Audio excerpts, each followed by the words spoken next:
not buckling down on these things or knowing what type of investor you are, you can fall subject to what's called shiny object syndrome.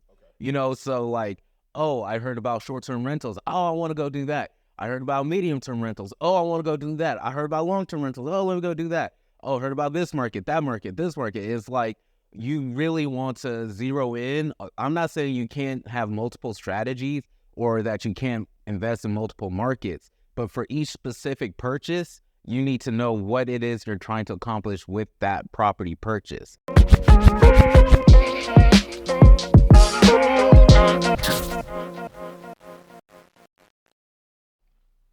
Welcome to Uncommon State of Mind, where we debate different ways to leverage your next investment to create time freedom and generational wealth in order to live that uncommon life. But in order to do that, you must be uncommon. My name is Joey, aka Mr. J. Mace. Hey, and I'm Ademla Dowdu, also known as AD, the Fly Realtor. Awesome. So we've been knocking out this series, ladies and gents, on how to purchase your first multifamily investment. And we're pretty much just going down step by step on how to do that. Okay, we did our first step, which AD, I'll go ahead and let you tell them. Yeah, step one was find your agent or deal finder. Step two was secure financing. And today we're on step three, which is begin that property search, which is going to take crystal clear criteria to do so. So let's jump right into that. Oh, all right. So we've already established that you have an agent. We've already established the financing, as you said. Right. Now we're like, okay, this is my first investment, and I really want to make sure I'm getting into the right property. So what should we do, or what questions should we ask ourselves to make sure that we're getting into the right property? So first step in this would be define your investment goals. So that means you really have to start to get an idea of why is it that you're investing? Are you investing just to invest? Are you investing because you want to eventually quit your job? Are you investing because you found that maybe putting money in real estate is better than putting it in a bank account? What are your goals and why are you investing? First, we need to isolate that.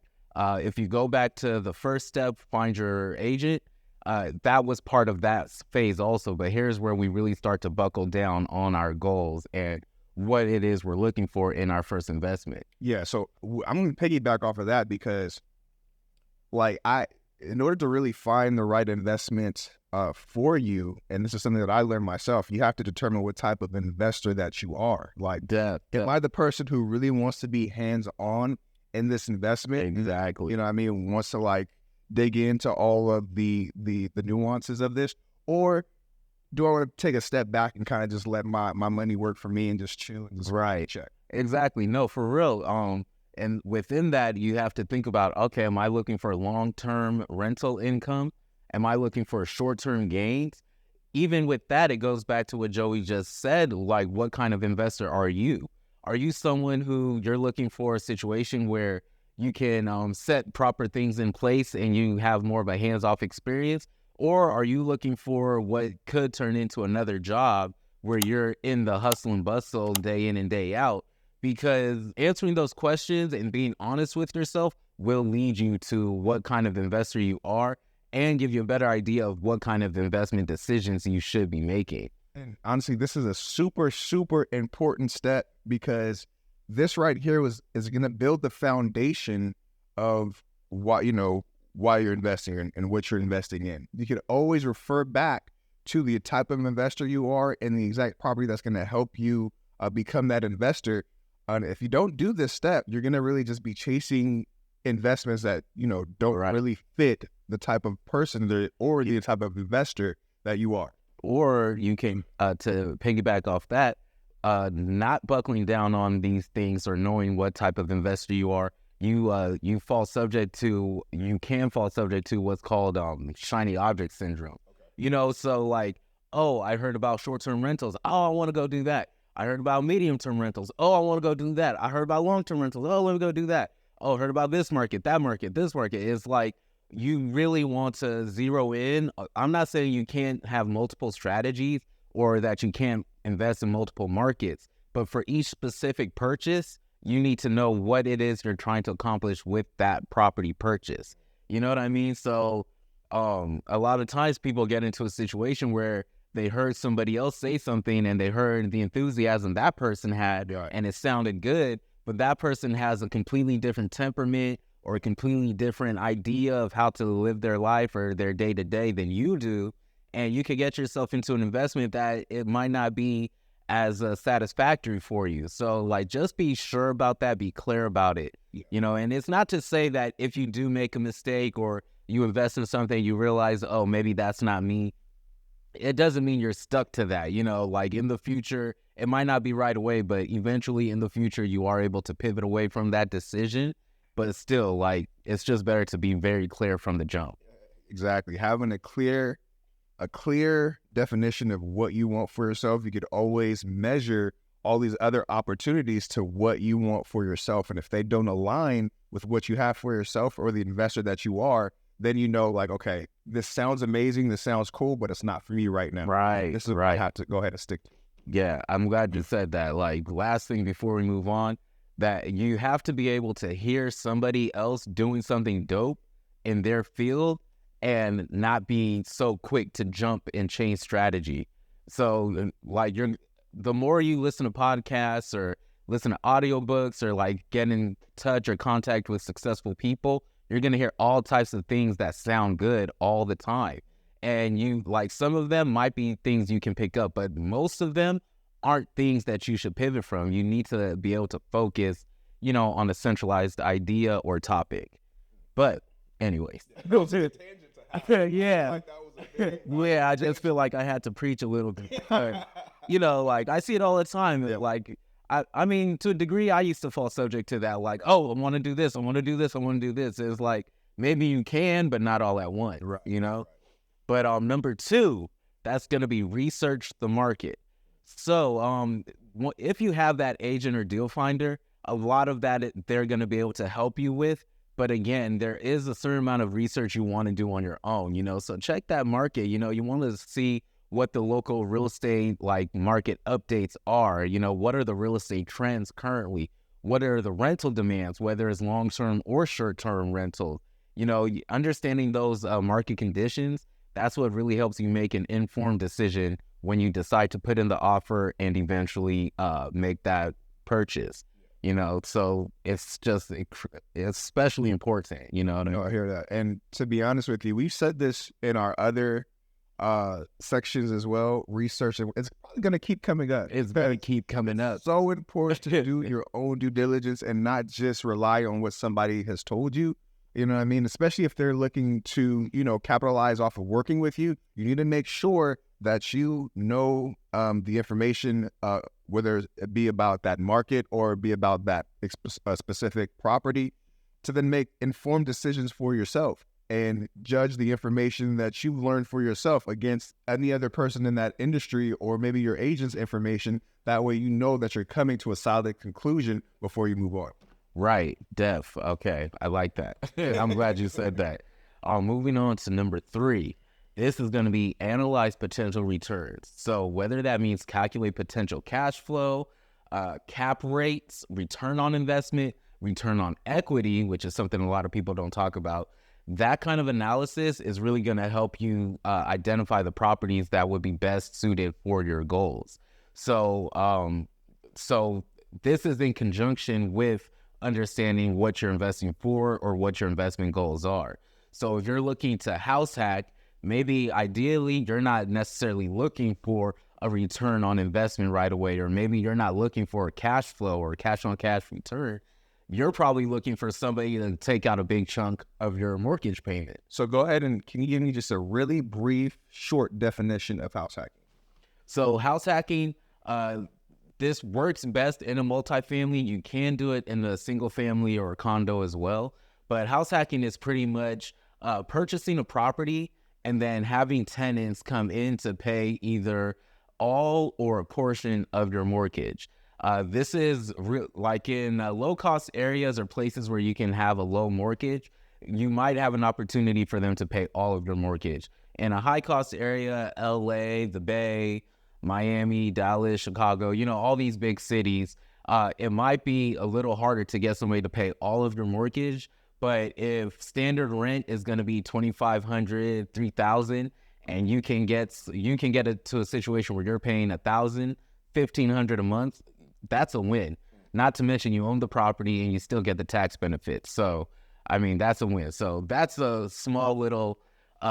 We haven't talked about house hacking that much, huh? We could do Yeah, something about that. we'll have an episode. Yeah, but I just wanted a brief touch. house hacking, I really believe, is probably one of the best ways to begin your real estate career. Real estate investing career. But Yeah, I just wanted to touch on it just so that, like, just for that specific term, so that anybody who's watching just have like a small idea. Yeah, no, for real, because it's dope. It's dope. It's like just what it says, like hacking. It's a real hack. It's an investment hack. It's a life hack. It's a financial hack. It's just beneficial for you. Moving on to number 4, that's going to be network with professionals. So again, if you have an agent or deal finder, this is going to partially be on them, but it is something you can do a little bit yourself. You can join real estate meetups. You can join a real estate investors association. You know, you can get into circles or bubbles where people are talking about real estate investing. You know, you can come across deals, come across, strategies, come across areas in town that are most ideal. So these are all things that can happen just from like being in the right rooms. So, you want to be talking to the right people on a regular basis, or you want your agent to be in these circles or, talking to the right people. Like really, every agent should be doing this. Most of them aren't. I promise you, most of them aren't. But really, like the ones who are dedicated and committed, they are. Like they're staying up to date. They're making sure that they're like in contact with people who have deals, get deals. They're looking at deals all the time. This is something you want to be doing because, networking with the right professional, you can accidentally fall into a good deal. You know what I mean? Like you can just be hitting someone up to say hi and it's a good deal. So, I mean, you never know. Like it's really feel like what I've learned personally, what I've learned is like if I really want to get into something that I know is going to be beneficial for me, I make a decision like, okay, I need to make sure I brainwash myself with it. And I tell people this, like, you need to brainwash yourself with the information that you need to know in order to delve into whatever hobby or profession or investment that you're going to go ahead and pursue. Like, you need to constantly be bombarded with that information to the point where it just comes out of you naturally because this is all that you hear. When you do that, you're preparing yourself to really understand the market and really be in the right position to take the right steps in getting further into whether it be that goal and I do this with working out. Like I'll watch a whole bunch of different workout videos and listen to a lot of different like workout podcasts because then I'm always in the gear of like, okay, during this time I want to go ahead and knock out some push-ups here. With investments, with anything, you need to make sure that you're really engulfing yourself in this information so that you can really like be successful in it. Me personally, that's how I do it anyway. No, for real. Honestly, I didn't even like mean to take it here, but like what Joey said just reminded me, there's this term that I've said a lot, which is like the power of proximity. And, being in like a specific proximity to somebody doing something that you want to do, that can encourage you, like that'll boost you up. If you're in a circle of friends and everybody they're all like, oh, I got 5 properties. I got 10 properties. Oh, I got 15. Like that's going to make you want to level up. And it's not even right. It's like, especially when you get to the point where you see like, well, what's the difference between this dude and me? Like, right. He's a smart guy, but he's not Einstein. I'm just as smart as him. Why can't I do it? You know what I mean? Like stuff like that, like networking, like making friends with the right people. You're going to see that's another hack actually to, really self-develop. And, Joey and I were big on self-development. But it's really ideal. Like that's one of the reasons why we've been friends for 30 plus years, because like at every stage, like we change and we grow, and each of us are changing and growing. You know what I mean? I've had friends who fell off over the years, not because I was trying to not talk to them, but because who I became didn't agree with who they became, or or who they stayed as, which is a whole nother podcast. But yeah, but no, that's what. And when I was in an investment group, it was one of our pillars of wealth. It was relationships. right, It's like being around those like-minded people, because then you understand when it's just you and you're trying to achieve a specific goal, you really don't see like the light at the end of the tunnel. You're just sitting there pretty much like, how is this possible? Like, how are people able to do this? And it can be very discouraging, especially if you get stuck somewhere. Right. You're like, man, like how am I supposed to move forward? But when you're around like-minded individuals who have been there before, and who have obtained the success that you have,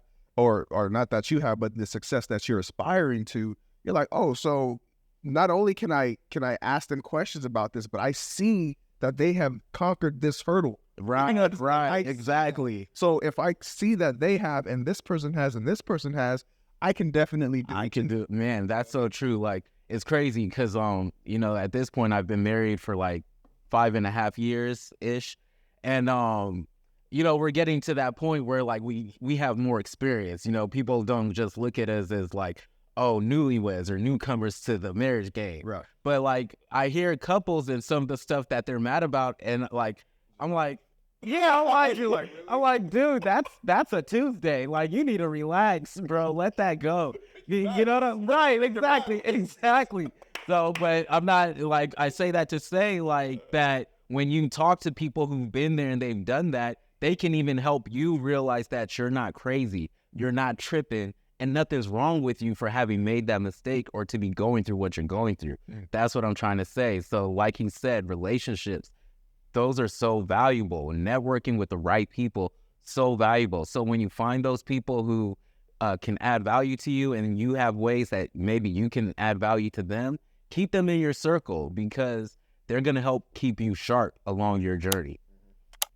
At number 5, that's going to be conduct thorough due diligence. So, ideally, get back to this, your agent is going to have to do this, the first round of this, but it is incumbent on you to ask the right questions. You know what I mean? Hopefully, ideally, your agent already has the answers to your questions when you ask them. But even if not, like, go get the answer. You know what I mean? Or you go get the answer yourself. So here I put, before finalizing your purchase, perform a comprehensive inspection of the property. Review financial records and verify all relevant legalities. So, I mean, most of that is pretty straightforward.